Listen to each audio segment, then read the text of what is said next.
Welcome to this section on motivation.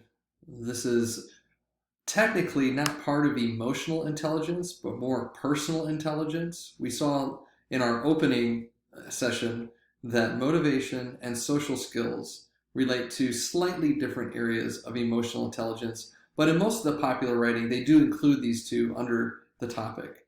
So we looked at self-awareness and self-regulation and empathy. Those are the three major areas of emotional intelligence. But there is an emotional intelligence that does come with this personal intelligence area of motivation. And that's what we're going to look at today. Motivation is the desire to fulfill goals driven by internal and external factors. Let's go ahead and unpack that a little bit. There's the basic reality of external factors. This isn't hard to understand. We are motivated by things that we don't control ourselves. We're motivated by things on the outside that, in a sense, are causing or making us do something. Whether we're internally motivated or not, there's external motivations. This is the simplest form of motivation. For instance, you're at work and your supervisor asks you to do something. There are some external factors that come into play. Most of the time, you don't have to reach down deep inside for these internal motivations. You realize that if I don't do this job, I could get fired. And so there's an external motivation of I want to eat. I want to have a place to live. I want to be able to earn money. And so these external things motivate us. This is seen with little children. Sometimes they do what you ask them to do, not because they just have this magnanimous heart that wants to just please you, but they realize if I don't, there will be a punishment. I'll get grounded or something else, those external motivations. It doesn't take a lot of emotional intelligence to be motivated externally. And so we need to move to that next one. Motivation that comes internally. There's a maturity to that. So there's the basic reality of external factors, but the maturity of looking to internal factors. I should do a good job at my workplace, not just because of the external motivators, but hopefully there's something deeper inside me that motivates me to do a good job. And very often, this is the difference between a worker that does just the bare minimum to get over the external factors and one who goes beyond and does a great job, whether someone notices or not, because they are internally motivated. And that's what it means in terms of having the emotional intelligence to get to the place where you're motivated by internal factors, not just external factors. So how do you know what your motivations are? That's a very difficult question. It takes a great degree of honesty, and sometimes we do things and we may not know fully what the motive is. Is it external? Is it internal? If it is internal, is it a good motivation? Is it a negative motivation? We're not always sure, but it's good to go ahead and go through various exercises available to us to try maybe to get to what our root motivations are. And at the very least, find out, am I just simply externally motivated, or are there better factors? Are there internal factors that are motivating me? We're going to look at the 5 whys. Very often, this is something employed in manufacturing. Something goes wrong, and in order to find out what really is the problem, you normally have to ask through 5 layers of why. This happens when someone comes to you with a problem in life and they need counseling. Very often, what they give you as their problem is merely a symptom. And if you can work through the 5 whys, you can get to the actual source of the issue. And so we're going to use this tool, the 5 whys, an exercise toward root causes and root motives. So let's take just a look at this first chart to see how it works even in the manufacturing world, so you understand the idea of the 5 whys. So we have this drill here that for whatever reason doesn't seem to be working.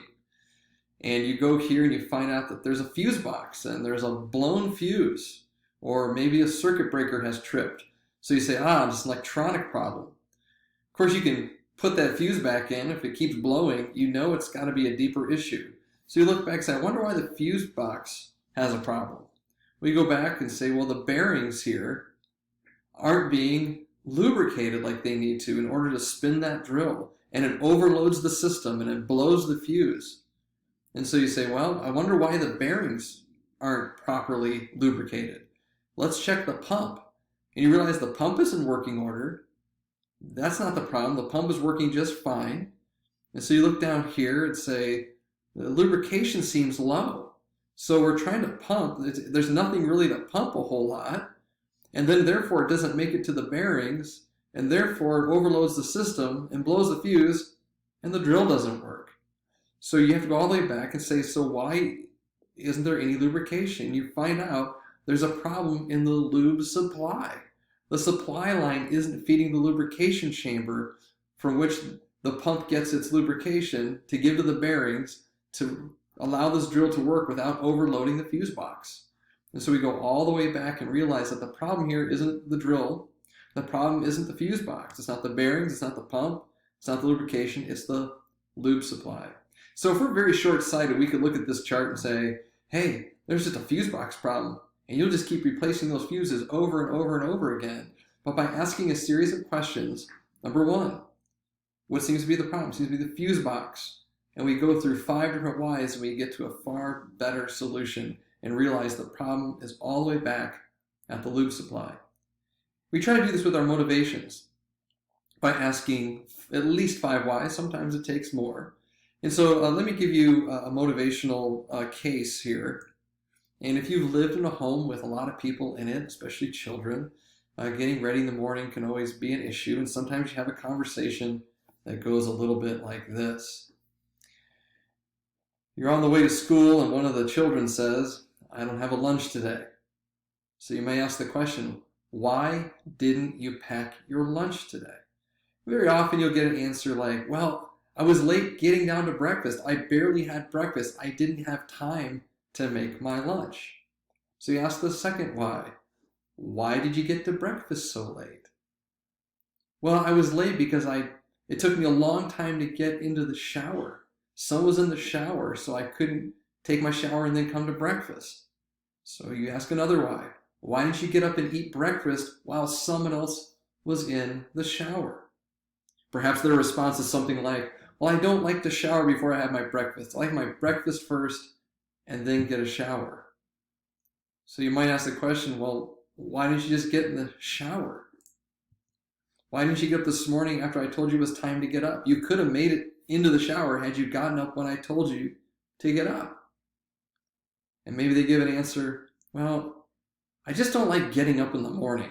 I really don't like waking up in the morning. And now comes a bigger question. Why don't you like waking up in the morning? Well, now there's a far better answers you can arrive at. It could be something physical. I don't like waking up in the morning because I'm staying up too late at night. And so that's something you can solve pretty quickly. It sounds like you need to get to bed sooner. And if you get to bed sooner, you can get up in the morning better. And ultimately, we won't have these symptoms like no lunch. Sometimes it could be something on the mental side. I don't like getting in the morning because I have math class first hour and I'm so discouraged. I don't get it. I don't feel like going to math class.